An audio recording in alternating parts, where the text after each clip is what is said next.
Sí, hoy vamos a hablar... ¿Qué temita? Sí, un tema bastante interesante y creo que muy importante. Capaz que es el tema más importante que he tocado hasta ahora, que es la fake news. O noticias falsas. Sí, noticias falsas o fake news. Hay que irse acostumbrando al término porque lo vamos a seguir escuchando por bastante tiempo más. Y porque además se ha vuelto muy protagonista en las campañas electorales, Sí. por ejemplo, que estamos en año electoral. Sí, o sea, cuando vos ves una noticia que te sorprende mucho hasta el punto de ser inverosímil, desconfía. Porque la mayoría de los estudios hablan sobre la fake news y dicen que una de las características fundamentales de la fake news es apelar a una parte emotiva para hacerte reaccionar de alguna manera. En sí, entonces, estas noticias falsas se emiten con una intención deliberada de llevar al fallo o a inducir al error o enaltecer a alguien o, por el contrario, desprestigiarlo, ya sea con algún tipo de fin económico o un rédito político. Y bueno, tiene entonces esas características un poco siniestras y bueno, suelen utilizar titulares que son muy sensacionalistas, incluso pueden ser hasta ofensivos. Y en sí, la noticia falsa llega más lejos, más rápido y a más personas que una noticia verdadera. Ese es uno de los puntos, ¿no? Sí. Por su impacto, Sí. en general, se reproduce mucho más rápido y a más gente que una noticia Sí. cierta. Sí, incluso se estima que aparte cada vez van creciendo, entonces se estima que para el 2022 vamos a estar viendo la misma cantidad de noticias falsas que de noticias Guau. reales. Yo tengo una pregunta Sí. y que no sé si está calculado. Si no está calculado, me decís que no, si no hay un criterio único, que es ¿cuándo se considera que una noticia es viral? Si depende de los WhatsApp que lo multiplican, los tweets, las redes, no hay una universalidad respecto de su definición. No hay un criterio específico, pero por ejemplo, sí podemos ver algunos patrones con las noticias reales y con las noticias falsas. A ver, la noticia falsa es mucho más viral. Sí, o sea, no hay un criterio específico porque depende de la red social, depende de un montón País, de cosas. supongo, también. Claro, también O hay... sea, un viral en Brasil no es lo mismo que un viral en Uruguay. Precisamente, porque claro, depende también de la cantidad de población a la que está afectando al final de cuentas. Pero sí podemos decir eso, que las noticias falsas entonces son muy virales. Incluso hay varios tipos. Ahora traje también una noticia falsa como de ejemplo ahí, que era... Esto es una imagen que había salido hace poquito. Ahí va. Que lo que dice es, estos dos inmigrantes me robaron el celular, ahora se sacan fotos que llegan a mi correo a través de iCloud, por favor difundir. Y está en la foto Rihanna y Donald Glover, que es un cantante y aparte un actor archiconocido. Y esto es una de las fake news que podemos ver.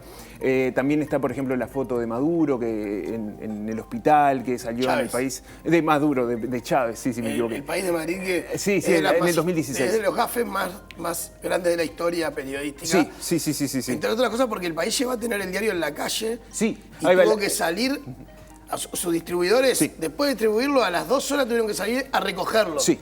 Porque se dieron cuenta que la foto era falsa. Sí, entonces ese fue como icónico y aparte fue hace unos años, pero fue muy importante, incluso podemos ver hasta dónde pueden llegar las noticias falsas. Entonces, características de las noticias falsas tienen un 70% más de probabilidades de ser compartidas que una noticia común y corriente, una noticia verdadera. Eso es sobre un estudio que se hizo en Twitter. Además, la verdad, la noticia real, difícilmente supera a las 1000 personas en las que se comparte. Sin embargo, el 1% de las noticias falsas más virales llegan a 1000 personas fácil y pueden llegar hasta 100.000 personas. Entonces, tiene un impacto muchísimo mayor. Incluso las noticias verdaderas, para llegar a 1500 personas, le toma 6 veces más que una noticia falsa llegar a esa cantidad de gente. Y, claro, dentro de las noticias falsas, las más virales de todas son las mentiras políticas. Esas, para llegar a 20.000 personas, le toma 3 veces menos que el resto de las noticias falsas para llegar a 10. O sea, sería técnicamente serían 6 veces más rápido que el resto de las noticias falsas. Entonces, claro, se estima que tiene que ver con el valor novedoso de la noticia falsa, lo que hace que se difunda, porque no importa tanto tampoco la fuente, o sea, puede ser una cuenta que no tenga ningún tipo de prestigio ni nada, ni tiempo funcionando en Twitter o en cualquier red social, y sin embargo se la toma completamente en serio. Entonces, también se acusa muchísimo a los robots, ¿no? O sea, que serían esas cuentas falsas que funcionan como una especie de araña, ¿no? O sea, por ejemplo, la persona tiene, o sea, estas personas que tienen este tipo de actividades tienen miles de cuentas falsas de Twitter. Entonces lo que hacen es, las hacen funcionar como una especie de ecosistema donde dicen, bueno, te voy a poner esta noticia falsa en este robot, este otro va a venir, le va a dar like, este otro va a retuitear esto, este otro va a agarrar y va a darle like, va a retuitear, claro, y va a comentar. ¿Los robots son lo mismo que los bots? Sí. Porque... O sea, sí, en sí son, ahí va, exacto, sí, es un acortamiento de la palabra, pero sí, esencialmente son programas de computadora que manejan cuentas. Y de esa manera, entonces, están todo el tiempo escuchando. Por ejemplo, en Argentina pasó con Cristina Fernández de Kirchner, también con Macri, que si vos ponías algunas palabras clave en Twitter, tenías un montón de respuestas rápidas de esos robots. Sí, entonces, claro, sí, era... Y los trolls también juegan ahí, pero no son lo mismo. Si lo que pasa es que ahí son personas. El troll es una persona. Esto otro es un tipo que hizo un programa de computadora que maneja miles de cuentas y que hacen todo automático. El troll es un tipo que lo maneja él, aunque tenga un fin especial. Sí. El troll es un tipo que va y empieza a decir cualquier cosa para tratar de generar reacciones. Para pudrirla. Sí, pero sin embargo, ves, el troll tiene más peso y las personas en sí mismas, los humanos, tienen más pesos que esos bots. Porque eso, los bots tienen cierto peso porque generan cierto ecosistema y hacen que una noticia esté más tiempo ahí en boga o en la mira, pero en realidad son las personas las que realmente hacen que algo sea viral o no. Entonces, tenemos algo que es súper viral, que afecta tanto económica como políticamente a las personas, a la población. Y que generalmente tiene una intencionalidad sí. que va más allá de la noticia en sí misma, digamos. Tiene una intencionalidad deliberada, sí. Entonces, claro, las potencias, los países empezaron a verlo como un arma de guerra. En sí, la Comisión Europea describe las noticias falsas como armas de la guerra híbrida y dice, aparte, acusa abiertamente a Rusia de estar utilizando las noticias falsas de manera deliberada, atacando a otras potencias de esa forma. Entonces, está interesante que, claro, que ya se empieza a entender que ese tipo de estructura como una estructura de guerra, que es lo que realmente es. ¿Y cómo puede funcionar? Bueno, por ejemplo, decís, transmitiéndole algunas ideas a las personas, a la población, como por ejemplo, no sé, que estar en la Unión Europea no es una buena idea, y capaz que sí. O que elegir a Trump sería una buena idea. Claro, por ejemplo, eso es otro. O a Bolsonaro. Claro, es un ataque, te voy a poner un presidente malo, te voy a poner un presidente retrógrado, te voy a poner un presidente que responda a mis intereses y no a tus intereses. Entonces, es un arma de guerra genuina, o sea, porque realmente es un ataque total. El tema es que no solo lo usa Rusia para sus intereses en otros lugares. Los usan los propios involucrados, lo usó Trump, lo usó Bolsonaro. Sí.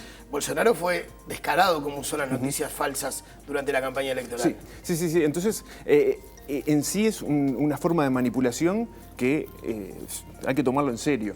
Incluso algunos países están ya tomando ciertas medidas, como por ejemplo Malasia, que impone multas de más de $100.000 o incluso hasta 6 años de cárcel por compartir mentiras, o mismo Alemania, que pone multas de hasta 50 millones de euros a las plataformas que publican noticias falsas. Entonces, claro, tenemos por una parte esa guerra contra las noticias falsas, pero también hay un límite un poco frágil con la libertad de expresión y la censura, ¿no? O sea, cuando me disfrazas de noticia falsa, algo que a vos, gobierno, no te conviene, entonces me lo bloqueás. Sí. O me lo multás. Sí, por eso. Entonces es un poco frágil ese límite. Es una discusión difícil que, aparte, desde los medios, uno puede tener como ciertos estándares de chequeo y exigírselos a quienes trabajan en ese medio. Pero cuando es un WhatsApp, te llega a un grupo o a 100 grupos y esos 100 grupos los multiplican por 1000 y así sucesivamente, no hay filtro posible. O sea, depende. Me pasa con mi grupo de amigos muchas veces que tuitean algo, ¿no? Ponen algo en el grupo del WhatsApp. Le decís, vos, ¿pero esto dónde lo sacaste? Ah, no sé, me llegó. Claro. Y esa conducta individual se multiplica por miles y por millones en el mundo. Sí. Por eso es un tema que realmente es importante y cada vez nos estamos dando más cuenta de la importancia real que tiene todo eso. Entonces, traje el caso de... Sí. Perdón, una más chiquita. ¿Te pasa una de las más, que es más de las más básicas, que pasa mucho, es que te llega...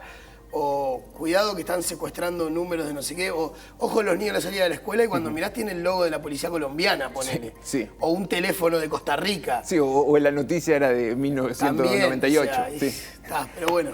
Sí, o sea, esos son algunos de los cuidados que hay que tener, que traje para verlos en un ratito. Pero había traído también el caso... Un caso icónico. Sí, el caso de Cambridge Analytica, claro. Que, bueno, ellos tenían los datos de entre 30 y 50 millones de usuarios de Facebook y con esos datos ellos desarrollaron cierto software para manipular la intención de voto de un montón de personas. Esto es en el caso en particular de Estados Unidos.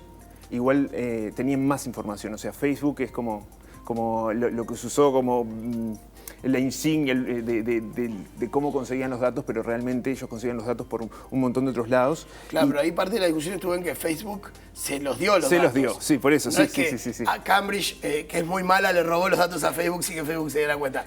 Facebook usó los datos de todos sus usuarios para hacer un negocio y dárselo a Cambridge Analytica, que lo usó políticamente. Sí, aparte ellos tenían una especie de encuesta de esos de personalidad, de tipo, no sé, qué superhéroe sos, y claro, tenían un problema ahí que, claro, que es, no eran tantas personas las que hicieron esa encuesta, pero después le daban permiso a todos sus amigos. Y eso era como lo que lo terminaba pudiendo, principalmente porque conseguían información. Esto es como yéndonos más como a cómo fue exactamente. Ahí va, eso está bueno.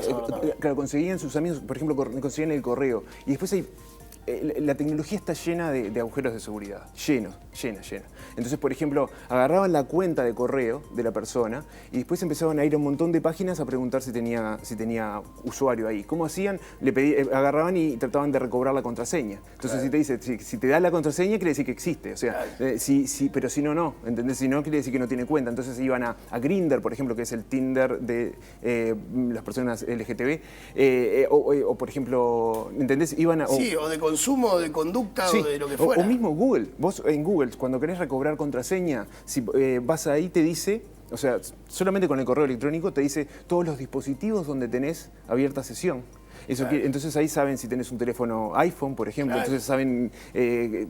o sea, tienen un montón de datos y un montón de formas de ir explotando esos infoleaks para transformarlos en armas. Ya tiene un nombre que es weaponizar, que sería eso, transformar en armas. Por arma. Sí, por arma en inglés, que es transformar en arma ese tipo de agujeritos de seguridad que no parecen tan importantes, pero que en el fondo ayudan a conseguir un montón de datos. Bien procesados, digamos. Sí, dan un montón de información. Claro, por eso. Y es que, por ejemplo, claro, la gente de Cambridge Analytica decían que tenían información de 230 millones de usuarios en Estados Unidos. Eso sería 3/4 partes de la población. Claro. Y de cada en un país donde la mitad vota. O sea, sí. Tenían más de los votantes posibles. Sí. Cautivos. No, por eso. Y ellos los tenían completamente catalogados. Decían que tenían más de 5.000 data points, o sea, serían como puntos de datos de cada uno. Quiere decir, por ejemplo, un data point sería, no sé, el modelo de auto que tenés, el modelo de celular que tenés. O sea, tenían más de 5.000 de cada uno de ellos. O sea, que era muchísimo. Sabían más que vos de vos mismo. Sí, es que claro, de esa manera ellos agarran, aparte, claro, y te catalogan. Entonces dicen, por ejemplo, no sé, Soledad y Gabriela ya saben qué es lo que van a hacer. Pero, por ejemplo, Gonzalo y Fernando están indecisos. Claro, entonces ahí es a donde apuntan. Ahí bombardeo con información falsa. Claro. Para que me voten a mí. Claro, pero no cualquier información falsa, sino que lo que no, dicen, la que a vos te gusta. Claro, por ejemplo, dicen, mira, yo qué sé, Fernando tuvo un accidente de tránsito hace mucho tiempo. Bueno, entonces vamos a agarrar y vamos a ponerle una noticia falsa que tenga que ver con algo de tránsito. Que si gana Trump, los accidentados van a tener un seguro de por vida? Claro, por ejemplo. Ahí vas de cabeza. Claro, porque va a la parte efectiva mía. Claro. Entonces, eso es parte de lo grave. Creo que lo más grave es que Cambridge Analytica estaba trabajando y trabajó sobre 32 países. ¿Sabés quién estaba entre uno de esos 32 países? Uruguay. ¿Qué era? Viste, somos más importantes de lo que creemos. Sí, pero vos fíjate que yo entonces lo que dije es, o sea, la propia gente de Cambridge Analytica decía que trabajaba en Uruguay. Entonces, para mí fue gravísimo. Dije, pará, pero a ver, quiere decir que, a ver, es como que venga el hipnotizador, te dice, te dice, mira, yo te hipnoticé, ya está. Y claro, y vos decís, bueno, pero ¿cómo? ¿Qué pasó? Pero contame qué pasó. Claro, contame, a ver, si fui tuyo, decime que por lo menos me invitaste a un café. Sí. Pero entonces aparece Uruguay. Y busqué un poco, en internet estuve bastante rato buscando y no encontré nada de eso. ¿De qué fue la acción? ¿Cuáles fueron las acciones? Yo por lo que leí o me han dicho, lo que hace Cambridge así es decir, es como mandar una guiñada de, che, al que quiera, al mejor postor, yo tengo data. Claro, pero... Por si a alguno le interesa comprar esa data como hizo Trump, por ejemplo. Claro, pero lo que pasa es que en la propia... ellos tenían como una especie de PPT para venderse. Y en la propia PPT para venderse de Cambridge Analytica aparece Uruguay como uno de los que utilizaron sus servicios. O sea, por eso creo ya los utilizaron. Que ya los utilizaron. Entonces, por eso me parece súper grave eso. Entonces, bueno, en sí traje algunos consejitos rápidos para no compartir noticias falsas. Tratar de... bueno, primero que nada, no compartir inmediatamente, sino que tratar de, cuando nos llega una noticia que nos afecta, bueno, tratar de parar. Bajar la pelota. Claro, reflexionar un poco, respirar y después sí, si queremos compartir, ahí sí compartir. Después, si la noticia nos causa una emoción muy fuerte, que nos genera algo, bueno, también tratar de tomar en cuenta que las noticias falsas están pensadas para eso, para que nos generen emociones en el momento y que reaccionemos rápido.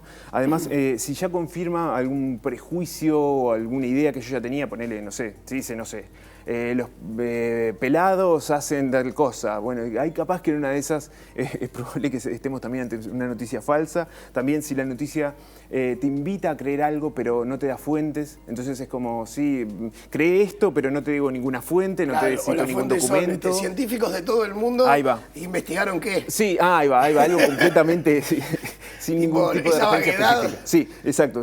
Después, bueno, si la noticia también apareció inmediatamente de que pasó algo, también hay que desconfiar un poco. Esas noticias bomba, ponerle, no sé, se corta la luz y 5 minutos después ataque alienígena, no sé qué. No, eso en general son una noticia falsa. En general una noticia bien hecha, toma cierto tiempo, toma cierto esfuerzo para hacerlo y no sale inmediatamente. Entonces, como conclusión, tratar de pensar que esto es un problema de privacidad de datos inicialmente. O sea, todas estas cosas que nos pueden hacer es porque nos conocen y saben quiénes somos. Nuestros puntos débiles, nuestros afectos, nuestros consumos, nuestros perfiles. Sí, precisamente. Entonces, el brazo ejecutor de todo esto son las noticias falsas, pero es un problema que nace en la privacidad de nuestros datos. Entonces, tomar en cuenta que con nuestros datos pueden manipularnos, con nuestros datos pueden saber exactamente cómo vamos a actuar, nos pueden predecir con muchísima precisión qué es lo que vamos a hacer. Así que, bueno, tratar siempre de, cuando nos encontramos frente a una noticia falsa, tratar de reportarla, tratar de reaccionar frente a ella para, entre todos, tratar de solucionar este problema. Gracias, Fernando. Y está bueno ese concepto de que, claro, de que nuestros datos están detrás de esos incentivos, sí. que no es menor. Sí. Ver todo el bosque, digamos. Tratar de darle la importancia real que tienen nuestros datos, que son y cómo los manejamos en internet, qué damos, qué no damos. Aunque incluso, aunque no demos nada, van a saber de nosotros, por lo menos. Que sepan un poquito menos. Sí. Gracias, Fernando.